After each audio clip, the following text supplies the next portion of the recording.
حجي موسى ربينا له اتمنتايسي افتاز حلفت عمد افتا خلتشن اسران حموشن بتفلاوي شجرات فتنتات اقات امومنا نزوم شجرات نزوم فتنتات نزيهم دما سان موسالنا بزغبا ابزن لو ما انت نريان سلسته وسانتات بزي مسعنا دما منالبات اتوم عمز نبورو نابزا حجي جميرنا دنا خلتشن اسران شديشه تسكاغيرون كوني يخوليوم هيوت كن بخمز خطقصل يبلنال نزوم ابزح عمت زي ازغاطمونا نزغوانفنا ندلو شجراتن فتنتاتن نزن سلسته وسنت رخونا وسانتات بموسان دما بغمي زحشن دبلت ان هيوت كنفتر كم نخل ابناي لهم فيديو انريو كونيو باركس نابيتيو كم نغير نمرأي نفسكم نمسحال نمعباي تماچون ترحليكم ابلك عوتايكم دلكم سبسكرايب بمغبار بيتسب كونو نابوزح دلايلو تزي فيديو زوم متان كبازح حدراهم شيرا مغبار نختحاورناون اقدمك حتىكم دلي بقطتا نابناي لومي سلسته وسنت زخونا كنوسنن زلنا وسانتات كمبلكم መቸም ኣብዛ ህይወት እዚ ኣርተፈላለዩ ሽግራት ለተፈላለዩ ፈተናታት ክጋጥሙና ንጎሪ ኣሕዋተይ እሞ ድማ ኣብ ከምዚ ዓይነት መድረኽ ዘለና ሰባት ዕቤት ንደሊ ለውጥ ንደሊ ክሳብ ዝኾና ክንቅየር ንደሊ ክሳብ ዝኾና ኣብ ህይወትና ሽግራት ከጓንፉና ግዴታ ኣሕዋተይ እቲ ምንታይሲ ዕቤት እንተደሊኻ በዞም ሽግራት እዚኦም ተሳሒልካ ኢኻ ናብቲ ስኻ ትደልዮ ዕቤት ትኸይድ ስለዚ ሎማዓንቲ ብጣዕሚ ወሳኒት ዝኾነት ኣቀዲምና እውን ካፍተን ነተን ንሪአን ሰለስተ ነገራት ቅድሚኤን ድኾነት ወሳኒ ድኾነ ነገር ተደኣሃልያ ኣብ ህይወት ዕቤት እንተደሊ كم ادم خنت كحزاز لنا حمت نجر انت اهليا اب هيوت شجر يكون فتنا خمت ان كله كم مارلو زي كون زلني اكودا نز شجر زعركي بمقبار بخمي كفتحو كم زغل تردي نتشجر زفتاوي غور زلني لمنتاي شجر زي كون فني لمنتاي زفتنا زقات من مبال لي يكون دما كعبينا دسل از شجر زي نعي كعبيني امتي زلومو نابزح شي هيوت كسدني امتي دلومو بخمي كفتح زغليلنا امرنا بزقبا مدلاوي زلينا حواتي سلازي فتنا شجر ابي وثنا اي نصلا اينا حواتي እቲ ሽግርቲ ደፊኡ ናፍተን ደለ በረኸት ይደብፅሐና ምናልባት ግን ነዘን ሰለስተ ቀፂልና ንሪኦ ሙሳነታት ዘይንውስን እንተደኣ ኮይና እቲ ሽግርቲ ዓብ ማሕለኻ ኮነና ይኽእል እዩ እንተተገንዚብናዮ እንተተረዲእናዮ ግን ኣብ ህይወትና ዘሎ ሽግር ኣብ ህይወትና ዘሎ ፈተነ ናብ ዝሓሸን ናብ ድበለፀል ነገር እዩ ዘብፅሐና ሓደ ግዜ ሓደ ሰብ ከምዚ ክብል ሰምዐ እሞ ብጣዕሚ ኣዝዩ ደስ ድብል ስምዒት ድማ ተሰሚዕኒ እቲ ምንታይ ሲ ይሲ ፈጣሪ ድፈተወካ እንተኮይኑሲ ሽግር ይድህበካ ምናልባት ፈጣሪ እዚ እንድፈቶ ሰቢ ከዓኒ ደሸግሮ ወይ ድማ እንድፈቶ ሰቢ ፈተነታት ደምፀሉ ብነይርሞ ኦኬ ለካና ኣይ ፈጣሪ ፈተወኒ ይብል ነይሩ ሽዑ ንምንታይ እንተልዓልከውን ብዙሓት ሽግራት እንዳተፈተንኩ ዝሓልፈሉ ዝነበርኩ እዋናት ነይሩ እዩ ናይ ብሓቂ ፈጣሪ ከም ድፈተውን ዝተረዳእኩ ግን ኣብቶም ሽግራት እቲኦም በረኸተይ ስለ ዝፀንሐንን ምዝግባእ ድማ ኣብቶም ሽግራት እዮም እቲ ዝነበረ በረኸት ክቋደሶን ስለ ዝኽኣልክ እዩ ይሲ ሕዋት ኣብ ህይወትና ዝተፈላለዩ ሽግራት እንተመፁ እዞም ሽግራት እዚኦም እንታዮም ድገብሩ እንተልዓልከሙኒ ነቲ ፈጣሪ ቀሪብልና ረዶ ፀጋ ነቲ ፈጣሪ ቀሪብልና ረዶ በረኸት ንዕዮም ሒዞም ዘለዉ ፈጣሪ ሓደ ነገር ክህበና እንከሎ ሓደ በረኸት ክህበና እንከሎ ድማ ብሽግር ገይሩ እዩ ዝጥቕልሎ እቲ ህያበቲ ብሽግራት ተጠቕሊሉ ከም ደሎ ተረዲእና ድማ እቲ ካቨር ናቱ እቲ ሽግር ምዃኑ ተረዲእና ከይተፀዓልና ነቶም ሽግራት ምምራር ዘይኮነ እኳ ደኣ ንዖም ምስ ሓለፍናዮም በረኸት ከም ዘሎ እንዳተረዳእናዩ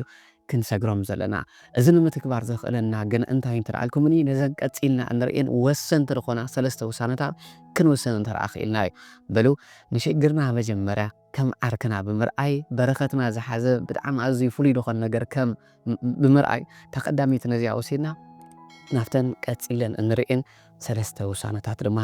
ከሳግረኩም እታ ቀዳሚት ወሳኒት ዝኾነት ክንውስና ዘለና ውሳነ እምበኣር ኣሕዋት ትኹረተይ ኣበይ እዩ ዘሎ ዝብል ውሳነ እዩ ምክንያቱ ትኹረትና ኣብ ዘለዎ እትናትና ኤነርጂ እትናትና ሓይሊ ናብኡ እዩ ድፈስስ ስለዚ እታ ቀዳመይቲ እቲ ከነስተኻኽሎ ዘለና ነገር እንታይ እዩ ክንውስኖ ዘለና ነገር እንታይ እንተልዓልኩምኒ ኣብዘን ሰለስተ ነገራት እትናትና ውሳነ ከነስተኻኽልን ትኹረትና ድማ ብዝግባእ ከነስተኻኽልን ክንክእል ኣለና እቲ ምንታይ ከምዚ ክብለኩም ዝፀናሕክ እዩ እትናትና ትኹረት ዝሃብናዮ ነገር እንዳዓበየ ዝኸይድ ኣብ ሂወትና እስኪ ሓራይ ነዘን ሰለስተ ነገራት ጽቡቕ ጌርና ኣብዛ ቀዳመይቲ ውሳነ ንወስነን ኢና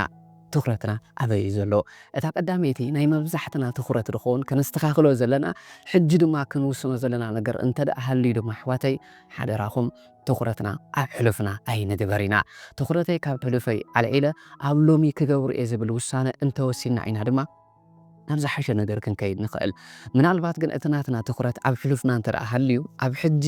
ንምዃን ድማ እንተደኣ ዘይወሲና ግን ዓብ ሽግር ከጓንፈና እዩ ስለዚ ኣሕዋተይ ሓደራኹም እቲ ብሕሉፍና ዘጋጠመ ነገር ሓሊፉ እዩ ክንመሃረሉ ዳ እምበር እንዳኸድና ክንጠዓሰሉ የብልናን ምናልባት ኣብዚ ሕጂ ዘለና ዓዲ እንተዘይመፅኢና ምናልባት ክንጠዓስ ክንኽእል ንኸውን ኢና ግን በቃ መፂና ኣለና ኣብቲ ቦታት ኣለና ስለዚ ኣብቲ ቦታት ዘሎ በረኸት ክረኣየና እንተረኣ ኮይኑ ድማ ካብቲ ናይ ሕሉፍና ንጠዓሰሉ ዘለና ነገር ክንላቐቕ ክንክእል ኣለና እታ ቀዳሚት ነገር እዚኣ እያ ትኸውን ስለዚ ሓፍተይ ምናልባት ኣብቲ ደለኸ ዓዲ ዓረብ ክኾን ይኽእል ንምንታይ መፅኤት ክትህልው ትኽእል ትኾን ኢኺ ንምንታይ እዚ ውሳነ ዝወሲንዮ ክትብል ትኽእል ትኾን ትኽእል ኢኺ ምናልባት ሓወይ እውን ናብ ኤሮጳ ተመኒኻ ኸይድካ ግን ካልእ ህይወት ኮይኑ ኤሮጳ ካልእ ዓይነት ህይወት ኮይኑ ክፀንሐካ ክእል እዩ ምናልባት ኩሉ ሰብ ዝምንዮ ኣሜሪካ ናብኡ ኸይድካ ክትከውን ትኽእል ኢኻ ኣብኡ ምስ ከድካ ግን ህይወት ከምቲ ተፀንበኸ ኣይፀንሐትካን እንተኽደብር ናብ ዝመፅኤልካ ድማ ምናልባት እቲ ናትካ ትኹረት ናብቲ ናይ ሕሉፍካ ዝነበረ ውሳነታት ኣብኡ ጌርካ ክትከውን ትኽእል ኢኻ ግን ኣብ ሕጂ ሰዓት ኣብ ሕሉፈይ ኣይነብርን ብምባል ካብ ሕሉፍካ ክትላቐቕ እንተደኣ ኽኢልካ ኢኻ ድማ ናብቲ ብዕላማ ዘኸድክያ ቦታ ገለ ነገር ክረኣየካ ዝኽእል ስለዚ ሓደራ እታ ቀዳመይቲ ብጣዕሚ ወሳኒት ዝኾነት ነገር እንተደኣ ሃልያ ሓደራኹም ኣሕዋተይ ትኹረተይ ኣብ ሕሉፈይ ደይኮነ ኣብ ሕጂ ሰዓት ምግባር ፈጣሪ ቀሪብለይ ዘሎ በረኸት ንምርኣይ ዓይነዩ ሕጂ ቋሕ ከብል ዘለኒ ስለዚ ኣብ ሕሉፍና ምናልባት ክንገብሮም ዘይነበረና ጌርናዮም እሞ ድማ ተጋጊናዮም ናብዚ ሕጂ ዘለናዮ ሂወት ረብፅሑና ብዙሓት ነገራት ክህሉ ይኽእሉ ኾነ እዮም ስለዚ ኣሕዋት እንዳተመለስና ከምዚ እኮ ክገብር ኣይነበረንን እንዳበልና ኣብ ሕጂ ሰዓት ዘሎ በረኸትና ኣይንስኣን ኢና ምናልባት ክንገብሮም ዘይነበረና ዘይገበርናዮም ነገራትን ክህሉ ይኽእሉ እዮም ግን ኢትስ ኦኬይ በቃ ኣሕዋት ኦልሬዲ ተጋጊናዮም ዲና ኣብ ሕጂ ሰዓት ግን ተመሊስና ድማ ካልእ ጌጋ ኣይንፈፅም ኢና ስለስታ ቀዳመይቲ ወሳኒት ዝኾነት ውሳነ ድማ ኣሕዋት ካብ ሕሉፍና ምልቓቕ ኣብ ሕሉፍና ትኹረትና ዘይምግባር ትኹረትና ኣብዚ ሕጂ ሰዓት ዘሎ ፈጣሪ ቀሪብልና ዘሎ በረኸት ምግባር እዩ እዚ ክንገብር ተረኣኺና ጸሎትና እዩ ድሰምበር እዚ ክንገብር ተረኣኺና ጸሎትና ኢና ነስተኻኽል ግን እቲ ትማሊ ዝተጋገነያ ጌጋታት ንናይ ሎሚ ጸሎትና ድቆጻጸር እንተደኣ ሃልዩ እቲ ድጸለናያ ነገር ኣብ ጽባሕ ንጎ መሪሱ ክድገም እዩ እታ ቀዳመይቲ ከነቋርፃ ዘለና ነገር እዚኣ እያ እታ ካልአይቲ ትኹረትና ከነስተኻኽለላ ዘለና ክንውስና ዘለና ነገር ድማ ኣሕዋት ኣብ ምንታይ እዩ ደሎ ትኹረትና ኣብቶም ስኢንዮም እንብሎም ጎዲሎምና ደለው ስኢንያም ዘለና ነገራት ዶ ወይስ ኣብ ኢድና ብዘለዉ ነገራት ምናልባት ኣሕዋተይ እዚ ሕቶ እዚ እንተዝሓተኩም ነይረ ኣብ መልስናይ ኩላትና ፍሉጥ እዩ ዝኸውን እቲ ዘለና በረኸት በይበዝሕ እቲ ደለና ምናልባት ሽግራት እንተድብለኩም እቲ ዘለና ጎደሎታት እቲ ደለና ሽግራት ኣብ ምዝርዛር ኢና መብዛሕትና ንቐለና ግን ኣሕዋት ኣብቶም ዘይብልና ነገራት ትኹረት ምግባር ገዲፍና ኣብቲ ዘለና ነገር እስኪ ትኹረት ንግበር እንታይ እዩ ዘለና ኣብ ሕጂ ሰዓት ንበል እንታይ ኣለና ኣብ ሕጂ ሰዓት ክንምነ ንኽእል ኢና ኣሕዋት ክንፅሊ ንኽእል ኢና ሓሳብ ኣለና ስምዒት ኣለና ብእምነት ክንቅይሮ ንኽእል ብጣዕሚ ኣዝዩ ብሉፅ ዝኾነ ሓይሊ ኣለና ኣሕዋተይ ነዚ ነገር ዝተጠቒምና ነቲ ኢድና ዘሎ ነገራት እንዳረኣና ድማ ኣብ ክንዲ ኣብ ዘይብልና ነገራት ትኹረት ንገብር ኣብታ ሕጂ ሰዓት ዘላ ንሕና ዘላትና ብጣዕሚ ብልፅቲ ዝኾነት ሓሳብና ስምዒትና እምነትና ኣብኡ ንስራሕ ኣሕዋተይ እዚ ክንገብር እንተረኣ ኽኢልና ብሉፃት ነገራት ድማ ፈጣሪ ሂወትና ከምፀልና እዩ ስለዚ እቲ ዝጎደለና ኣይንርኣይ ምናልባት ዞማ ብፍሪቃ ዘለና ንምንታይ ኤሮጳ ዘይከድኩ ኣይንበል ኣብዚ ዘሎ ፀጋታት ፅቡቕ ጌርና ንበርብሮ ፅቡቕ ጌርና ንርኣዮ ምናልባት ኤሮጳ ኣሜሪካ ካልእ ቦታ ደኸድና ሰባት እውን ምናልባት ነቲ ቦታ እቲ ፕሌስ ሓደራኹም ኣሕዋት እቲ ደለናዮ ዳ እምበር ነመስግነሉ ንሱ ንሕና እውን ብፍሪቃ ንምንታይ ዘይሃለኹ ኣይንበል ኢና ፕሌስ ኣሕዋት እቲ ዝጎደለና ነገር እንዳረኣና ኩሉ ግዜ ዝጎደለና ነገራት እዩ ዝምልአልና እንተደኣ ኣፍታ ዘላትና ነገር ግን ንዓኣ ፅቡቕ ጌርና ክንሕዛ ኽኢልና ብዙሓት ካልኦት ዘይተረኣይና በረኸታት እዮም ኣብ ህይወትና ክመፁ ስለዚ ፕሌስ ሓደራኹም እንታይ ንግበር እንተደኣልኩምኒ መጀመርያ ነቲ ዘለና በረኸት ነቲ ዘለና ፀጋ ንርኣይ መን ኣለነ እውን ኣይንበል ኢና ኣሕዋተይ ንመን ኣለዎ ሲ እዝግለዎ የመልሱ ፈጣሪ እንዳሃለወ ፈጣሪ እንከለና ንኩሉ ሕተታትና ዝምልስ ድፀለናዮ ድህብ ንኩሉ ነገራት ድማ ከምቲ ንሕና ንደልዮ ክኸውን ዘኽእለና ሓይሊ ድህበና ፈጣሪና እንዳሃለወ ገዛ ሓደራ ኣሕዋት ሓደራኹም እዛ ውሳነ እዚኣ ንወስና ፈጣሪ ኣለኒ ሓሳብ ኣለኒ ስምዒት ኣለኒ እምነት ኣለኒ እሞ ነዚ ነገር እዚ ተጠቒመ ድማ ሂወተይ ክቕይር ንብል እታ ሳልሰይቲ ትኹረትና ክንቅይረላ ዘለና ከነስተኻኽላ ዘለና ክንውስና ዘለና ነገር ድማ ኣሕዋተይ ኣብ ዘይንቆፃፀሮም ነገራት ትኹረትና ዘይምግባር እዩ ኣሕዋት ሓደራኹም ብዙሓት ንሕና ዘይንቆፃፀሮም ካባና ወፃእ ዝኾኑ መዓት ነገራት ኣለዉ እዮም ኣብኦም ትኹረትና እንዳገበርና ድማ እቲ ብኢድና ዘሎ ነገር ንኽንስእል ኢና ንኸውን ዘለና እቲ ምንታይ ሲ ካብ ናተይ ቁፅፅር ወፃኢ ዝኾኑ ብዙሓት ነገራት ኣለዉ እዮም ሲስተም ናይ ተዓዲ ኣነ ክቆፃፀሮ ኣይክእልን እየ ናይ መንግስቲ ካይዳ ኣነ ክቆፃፀሮ ኣይክእልን እየ ምናልባት ወዲ ሓውበይ ወዲ ሓትነይ ካልእ ድብሎ ሰብ ኣብ ሂወተይ መፂ ገለ ነገር ክሕግዘን እንዳተገብኦ ዘይሓገዘኒ ክኸውን ይኽእል እዩ ግን ኣነ ኣይቆፃፀሮን እየ ኣሕዋተይ ምናልባት ኣብ ሂወተይ መፂ ገለ በደል ዘብፅሐለይ ሰብ እውን ክቆፃፀሮ ኣይክእልን እየ እታ እንኩ ክቆፃፀራ ድኽእል መን እየ እንተልኣልኩም ነፍሰይ ጥራያ እታ እንኩ ክርናዕ ክቆፃፀራ ድኽእል እታ ሕጂ ዘለኽዋ ኣነ እየ ኣሕዋተይ ስለዚ እንታይ ንግበር እንተልኣልኩምኒ ካባና ቁፅፅር ዘሎ ነገራት ንግደፎ ሞ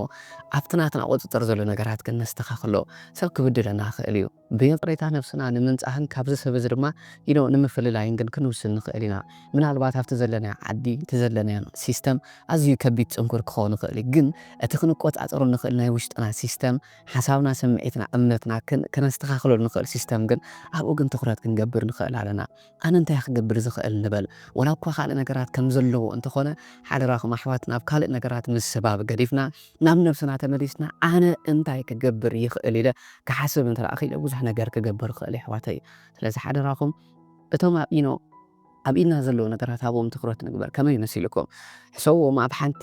ሰርክል ወይ ካብ ሓደ ክቢ ኣቲና ኣለና ንበል ኣብዛ ሰርክል እዚኣ ንዘሎ ነገራት ትኩረት ንገብረሉ እንተለኣ ኮይና እቲ ሰርክል እቲ እንዳሰፍሐ ሂወትና እንዳሰመረ ሂወትና እንዳተስተኻኸለ ይኽእል ግን ካብቲ ንሕና ክንቆፃፀሮ ንኽእል ካብቲ ሰርክል ወፃኢ ንዘሎ ነገራት መንግስቲ ኮይ ከምዚ ገይሩ ወዲ ሓውቦይ ኮይ ከምዚ ገይሩ ክስተው ኮይ ከምዚ ገይሩ ከምዚ ኮይ ንብል እንተለኣ ሃሊና ግን እቲ ሰርክል እቲ እንዳፀበበ ሂወትና እውን ብጣዕሚ እንዳነኣሰ ይኸይድ ስለዚ ሓደራኹም ነዚ ነገር ነስተኻኽሎ ትኩረትና ብዝግባእ ነስተኻኽል ትኩረትና ንምስትኽኻል ድማ ሎሚ ንወስን እዚአን ሰለስተ ነገራት ክንብለን ዝፀናሕና ትኩረትና ከነስተኻኽለለን እንተደኣ ኽኢልና ድማ እመነን ኣሕዋተይ ዝሓሸ ሂወት ካብ ሕጂ እኒአው ምንባርና ዘይተርፍ እዩ እዚአን እተን ሰለስተ ኣብታ ቀዳመይቲ ከነስተኻኽለን ዘለና ነገራት እየን ናብታ ካልአይትን ሳልሰይትን ከብለኩም እታ ካልአይቲ ብጣዕሚ ኣዝያ ወሳኒት ዝኾነት ክንውስና ዘለና ውሳነ ድማ ኣሕዋተይ ትርጉምና ምስትኽኻል እዩ ሚኒንግ ኢዝ ኤቭሪቲንግ ኣሕዋተይ ንነገራት እንህቦ ትርጉም ብጣዕሚ ኩለንትናና ሓደ ክንጥንቀቐሉ ዘለና ነገር ተደኣ ሃልዩ ድማ እዚ እዩ ንነገራት እንህቦ ትርጉም ከመይ እዩ ሓንቲ ጓል ኣጋጣሚ ኮይና ብሓደ ስቶር ትኸይዱ እሞ ብጣዕሚ ኣዝያ ንነዊሕ እዋን ዝተመነየታ ፌኮ ትገዝኣ እዛ ፌኮ እዚኣ ብጣዕሚ ከም ዝፀበቐትላ ትርኢ እሞ እዛ ጎርዞ ጓል ድማ መሊሳ ፅቡቕቲ ትኾኑ ብጣዕሚ ኣዝዩ ደስ ይብላ ንነዊሕ እዋን ተመነየታ ኣዝያ ደስ ትብል ፌኮ ስለዝኾነ ድማ ማዕረግ ስለዝሃበታ ወይ ድማ ዝኾነ ፅባቐ ስለዝሃበታ ከዓ ደስ ኢልዋ ኣብቲ መስትያት ከይዳ ተዓቅና ተብላ እሞ ድሓር ኣብፅኣ ዋው ብጣዕሚ ፅብቕቲ ገሊላ ከዓኒ ኣፈወርዲ ክትገብሮ ስለዝኽኣለት ደስ እውን እንዳበላ ንነዊሕ ግዜ ተመነየታ ስለዝኾነት ከዓኒ ከፍ ኢላ ገዚኣታ ትኸይድ ኣጋጣሚ ኮይኑ መንገዲ ክትከይድ ከላ ብጣዕሚ ኮንፊደንስ መሊኡ ብጣዕሚ ደስ እንዳበላ ትኸይድ ሕጉስቲ እያ ብዝኸደቶ ሰባት እቲ ናታ ኤነርጂ እውን ንብቦዮ ኣብ ታክሲ ምስ ተሰቐለት ብጣዕሚ ኣዝዩ ደስ ዝብል ኤነርጂ ኣለኪ ዩ ኣር ስማይሊ ይብልዋ እሞ በቃ የስ ገሊላ ከዓኒ ብጣዕሚ ደስ ኢልዋ ቴንኪዩ ኢላቶም ከዓ ትኸይድ ኣብ ስራሕ እንተኣተወቶም ደስ እዮም ኣብ ስራሕ ከዓኒ ዋው ዩ ሉክ ቢዩቲፉል በቃ ድማ ዓንተ ብጣዕሚ ኣዝዩ ደስ ዝብል ኤነርጂ ኣለኪ ዩ ሉክ ሃፒ ይብልዋ ኣዝዩ ደስ ይልክ ኣሎ ብጣዕሚ ኣዝዩ ደስ ዝብል ኤነርጂ ይብልዋ እሞ ቴንኪዩ ትብሎም ንኹሎም ብጣዕሚ ደስ ይብላ ከዓ ንሳ እንደዘን ኣብ ገዝኣ ትኸይድ እሞ ኣብ ገዝኣ ኸይድ ምስ ወለድ ድማ ኣዴኣ ትሪኣ ዋው እዛ ጓል ብጣዕሚ ኣዝዩ ሎማ ዓንተ ደስ ዝብል ኤነርጂ ኣለኪ ከመይ ኢልኪ ኢኽላ ተቐቢልክኒ ከመይ ኢልኪ ኢኽላ መፂኽኒ ኣዝዩ ደስ ይልክ ኣሎ ዋው ብጣዕሚ ኣዝዩ ደስ ዝብል እዩ ክገርመኩም እማ ኩሎም ሰባት ከምኡ እንዳበሉና እዮም ውዒሎም ሎማ ዓንቲ ይገርመክ እዩ እንታይ ፍሉይ ነገር ከም ዝገበርኩ ግን ኣይተረድእንን ወላና ኣይትብላ ንሳ እውን ኣይተረድኣ ግን ድማ ምናልባት ሎማ ዓንቲ ፌኮ ገዚአ ስለዝነበርኩ እዛ ፌኮ እዚኣ ትኾን ኢላ ናብ ጨጉራ እንተኸደት ወዮ ፌኮ የላ ዋ ናበይ ደኣ ኸይዳ ፌኮ ገዚአ ነይረ ምናልባት ንሳኣ ትኸውን ኢለኮ ብጣዕሚ ደስ ኢሉ ነፀኒሐ እዩ ግን የላን ምሳይ ትብላ እዛ ጓለይ ኣይነይቲ ፌኮ እያ ትብላ ነዊሕ እዋን ተመንኻ ፌኮ ምሽ ነይራ ማማ ንሓውከ ገዚአ እያ መዓያ ገይረያ እየ ድብል ደለኻ ነበይ ከም ደላ ግን ኣይፈለጥኩን ትብል ዝገርመኩም ኣሕዋተይ ነታ ፌኮ እቲኣ ኣበይ ረሲዓታ እንደልኣልኩምኒ ኣብቲ ድገዛእትላ ቦታ ገዚኣ ግን ከዓ ረሲዓታ እያ ኸይዳ ይሲ ኣፍታ ፌኮ ይኮነ እቲ ጉዳይ ኣበይ ዳ እንተልኩምኒ ኣፍታ እታ ጓል እቲኣ ነታ ፌኮ እቲኣ ምስ ገበርኩ ከምዚ ክኸውን ኢላ ዝሃበቶ ናይ ውሽጣ ትርጉም እዩ ኣብ ፌኮ ይኮነን ደሎ ኣብቶም ኣብ ደገ ደሎ ነገራት ኣይኮነን ደሎ ትፅባቕ ኣሕዋት ሂወት ትፍልፍል ሂወት ትምንጩ ካብ ኣእምሮ እያ ሂወት ትምንጩ ካብ ውሽጢ እያ ስለዚ ሓደራኹም ኣሕዋት ካብዚ ቦታ እዚ ከም ትምንጩ ተረዲእና ንነገራት ዘለና ትርጉም ነስተኻኽሎ ኢና ንነፍስና እንታይ ዓይነት ትርጉም እዩ ዘለና ይኽእል ኢልና ድና ንሓስብ ወይ ኣይክእልን የረብሐን ኣይኮነለይን ኢና ንብል ንኽእል ኢና ኣሕዋት ብጣዕሚ ኣዝና ብሉፃት ዝኾንና ፈጣሪ እስትንፋሱ ኣንቢሩ ብጣዕሚ ብሩኻት ገይሩ ብርሃኑ ለጊሱ ዝሰደደና ብጣዕሚ ብሉፃት ዝኾንና ፍጡራት ኢና ነዚ ነገር እዚ መጀመርያ ነስተኻኽሎ ብዛዕባ ነብስና ዘለና ትርጉም እንታይ እዩ መን እየ ድብላ ነብሰይ እንታይ ኢለ ድሓስብ ብዛዕባ ውሳነ ከስተኻኽል ክኽእል ኣለኒ I am this እስኪ ክብል ክኽእል ኣለኒ I am the boss ኣነ እየ ናይዞም ሽግራተይ ናይዞም ሓሳባተይ ናይዚ ህይወተይ ቦስ ኣነ እየ ኣነ እድእዞም ደኣምር ኣእምሮ ኣይኮነና ኣይድእዝኒ ንኩሉ ነገራት ከተግብር ዝኽእል ዓቕሚ ፈጣሪ ይብን ኣሎ ንበል ኣሕዋት ትርጉምና ነስተኻኽል ሓደራኹም ንፈጣሪ ኢና ዘለና ንህይወት ዘለና ንሰባት ዘለና ትርጉም ከመይ እዩ ፕሊዝ ሓደራኹም ትርጉመይ ከስተኻኽል እንተደኣ ኢለ ኢኻ ህይወተይ ከስተኻኽል ዝኽእል ስለዚ ንኩሉ ነገራት ክህበኒ ዝኽእል ንኩሉ ነገራት ሓቲተዮ ክምልሰለይ ዝኽእል ፈጣሪየይ ምሳይ እዩ ዘሎ እሞ ትርጉመይ ኣስተኻኺለ ንነገራት ዘለኒ ሚኒንግ ወይ ከዓ ትርጉም ኣስተኻኺለ ድማ ፈጣሪይ ሒዘ ነዚ ህይወት እዚ ክወፅዮ ንበል እዛ 2026 ብልፅቲ ዓመት ክንገብራ እንተደኣ ደሊና ኣቐዲምና ነዚ ነገራት ዝንህቦ ትርጉም ነስተኻኽሎ ኣሕዋተይ ሓደ ካብቲ ክንብሎ ፀናሕና ነገር ኣብ ህይወትና ሽግር ክመፅእ እንከሎ ኣብ ክንዲ በቲ ሽግር ትንማርር ትርጉሙ ንቐይሮ እዚ ሽግር እዚ ከዕብየኒ እዩ መፅእ ንበል እዚኣ ነስተኻኽል ኣሕዋት ንኩሉ ናይ ንህይወት ዘለና ትርጉም ነስተኻኽል ምናልባት ሰብ እንታይ እዩ ድብል እንተደኣ ይኮምኒ ዓለም 9 ዘይተመልእ 10 እንዳበለ ዓለም ትርጉም ንህባ ኣሕዋተይ ኣነ ግን ሓደ ነገር እዩ ዝብል እቲ ምንታይሲ እዛ ዓለም እዚኣ ምቅርቲ እያ ፈጣሪ ሒዝካ ድማ ምልእቲ እያ እዚ ትርጉም እዚ ማንም ዝኽልክለኒ የለ ኣነ ንነብሰይ ንህይወት ዝሃብኳ ንዓለም ዝሃብኳ ንነብሰይ ዝሃብኳ ትርጉም እዩ ስለዚ ይኽእል እየ ክኾነለዩ ክሓልፈለዩ ህይወት ጥዕምቲ እያ ፈጣሪ እውን ነዚ ኩሉ እንደልዩ ነገራት ክህበኒ ብምባል ትርጉምና ኣስተኻኽል ኣብ ኣእምሮና እቲ ትርጉም ተስተኻኺሉ ማለት ድማ ህይወትና ተስተኻኺሉ እዩ ኣሕዋተይ በሉ ናብታ ሳልሰይቲ ናይ መወዳእታ ከብለኩም እታ ሳልሰይቲ ብጣዕሚ ኣዝያ ውሳኔ ዝኾነት ነገር ድማ ሎሚ ምሸት እንታይ ዓይነት ውሳነ እየ ክወስን እንታይ ዓይነት ተግባር እየ ክገብር ኢለ ሎሚ ኣብ ዝገብሮም ተግባራት ክውስን እንተደኣ ክኢሉ እየ ኣሕዋተይ እቲ ምንታይሲ እዞም ሎሚ ዝገብሮም ነገራት እንዳተደመሩ እዮም ነዛ ብልፅቲ ንብላ ዘለና ሓዳሽ ንብላ ዘለና ዓመት ብልፅትን ሓዳሽን ክገብሩና ዝኽእሉ ስለዚ ኣሕዋት ሓደራኹም ምናልባት ንነዊሕ ዓመት ዝተመነና ገለ ነገር እንተደኣ ሃልዩ እሱ ዘይመምፅኡ ተግባር ስለዘይወሰድና እዩ ናይ ተግባር ሰባት ንምዃን ግን ሎሚ ክንውስን ክንክእል ኣለና ስለዚ እምበኣር እስኪ ሎሚ መዓንቲ ሎሚ ምሸት እዛ ፀሓይ እዚኣ ከይ ዓረበት እንከላ ክገብሮ ዝኽእል ነገር እንታይ እዩ ምናልባት ኣብዚ ሶሻል ሚድያ ስቕኢለ ስክሮል ዝገብር ኣብ ቲክቶክ ዳኣቱ እንተደኣ ነይረ ሎሚ ንዕኡ ከቋርፅ እየ ንበል ንዕኡ ነቋርፅ ሎሚ ንወስን ኣሕዋት እዛ ቀላል ትመስለና ግን ኣእምሮና ትዕንው ዘላ ምሸት እንጥቀማ ዘለና ሶሻል ሚድያ ቲክቶክ ዶ ካልእ ነገር ኣቋሪፅና ብፀሎት ብምስጋና እንተደኣ ተኪእናያ እመኑኒ ኣሕዋተይ